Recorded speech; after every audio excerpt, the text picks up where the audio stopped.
ఈరోజు హ్యాపీ నరక చతుర్దశి అండి. ఈరోజు చికెన్ ఫ్రై చేసుకుందామని చెప్పి 1 కేజీ చికెన్ తీసుకొచ్చాము.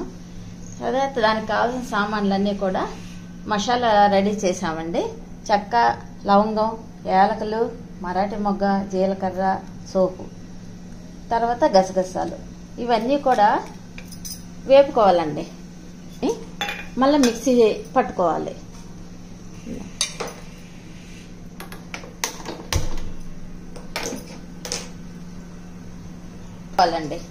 వేపేసినంత ఇది వేగిపోయిందండి. తర్వాత ఇప్పుడు మిక్సీ పట్టుకోవాలండి. దీన్ని మిక్సీ వేసుకొని పొడి చేసేసిన తర్వాత మసాలా అన్ని కూడా ఈ ఉల్లిపాయ, అల్లము, వెల్లుల్లి, తర్వాత ఎండుమిర్చి, కొత్తిమీర ఇవి కలిపి మిక్సీలో వేయాలండి. ఇప్పుడు మిక్సీలో వేసాలి. అది పొడి చేసి ఉంచుకున్నాము. ఇది వేస్తున్నానండి ప్రస్తుతం. ఇదిగోండి అల్లము, ఉల్లిపాయ, వెల్లుల్లి, తర్వాత మిర్చి 4 మిర్చి వేసుకున్నాము. మీకు సరిపోతుంది అనుకుంటే సరిపెట్టుకోవచ్చు, లేదంటే కారం కూడా వేసుకోవచ్చండి. మీరు దానికి తగినట్టు కారం సరిపోకపోతే ఇప్పుడు ఈ మసాలా పొడి కూడా ఇందులోనే వేసేసుకోవాలి.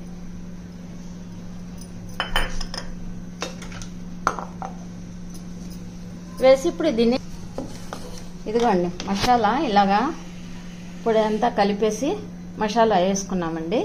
ఇప్పుడు మనం స్టవ్ వెలిగించి తగినంత నూనె వేసుకుంటున్నాం. ఎందుకంటే చికెన్ ఫ్రైకి నూనె కొంచెం ఎక్కువ వేసుకోవాలండి. కర్రీకి అయితే కొంచెం పర్వాలేదు, ఫ్రైకి అందులోనే వేగాలి కాబట్టి చికెన్ది కొంచెం ఎక్కువ వేసుకోవాలండి ఆయిల్. అప్పుడు మాడకుండా చికెన్ బాగుంటుంది.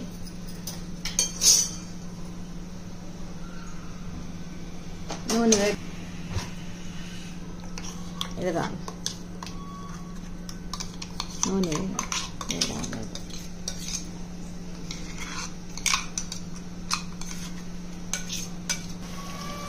చూడండి. ఇప్పుడు మసాలా ఆయిల్లో వేసుకున్నాం కదా, ఇలాగా కొద్దిసేపు వేగనివ్వాలండి మసాలా అంతా కూడా.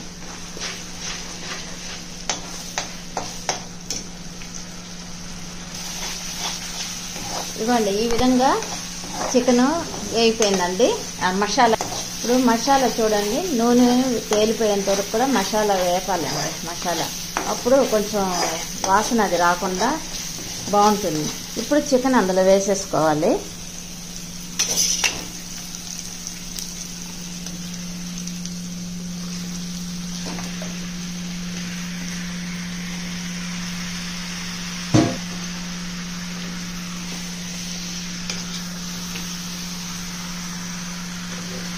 కింద పైన కూడా మసాలా అంతా కలిసేలాగా వేసేసుకొని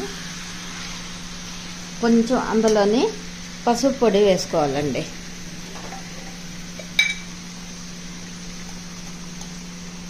కొద్దిగా పసుపు పొడి వేసుకోవాలి. దానికి తగినట్టు సాల్ట్ కానీ రాళ్ళు ఉప్పు కానీ ఎవరు ఏది వాడితే అది వేసుకోవచ్చండి. తగినంత ఉప్పు వేసుకోండి.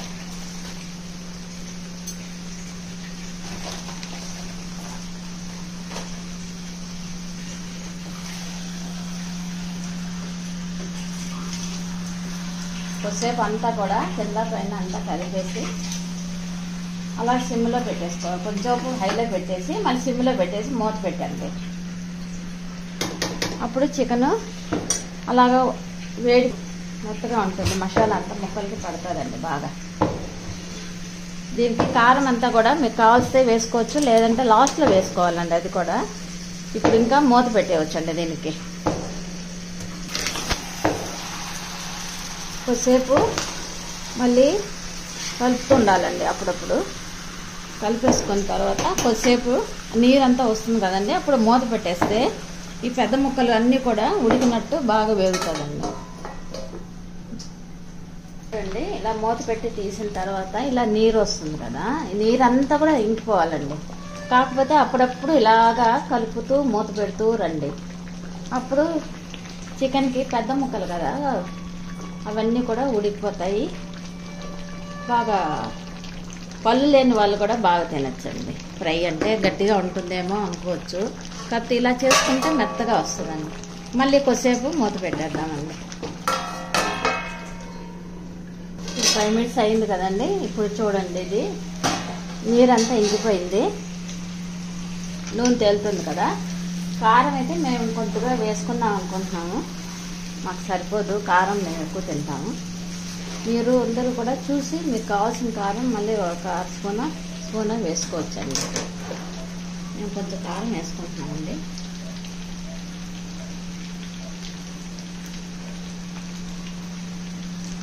ఉప్పు అయితే ఫస్ట్ వేసానండి, సరిపోయింది. కారం కొంచెం తక్కువ అనిపించింది.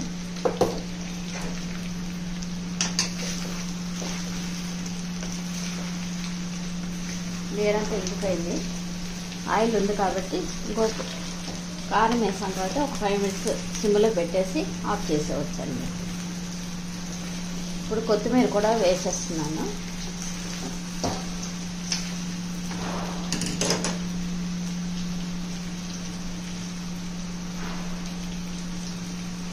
వేసి ఒక 5 నిమిషాలు సిమ్లో పెట్టేసి ఆఫ్ చేసేసుకోవచ్చండి. అంతేనండి, chicken ready, chicken fry ready.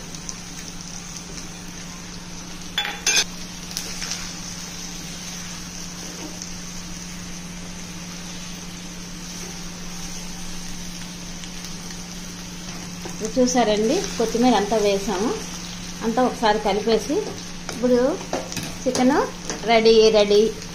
ఇప్పుడు వేడి వేడి అన్నంతో కూడా తినొచ్చండి. కొంచెం మిరియాల చారు పెట్టేసుకొని చికెన్ ఫ్రై నంచుకొని తింటే చాలా బాగుంటుందండి.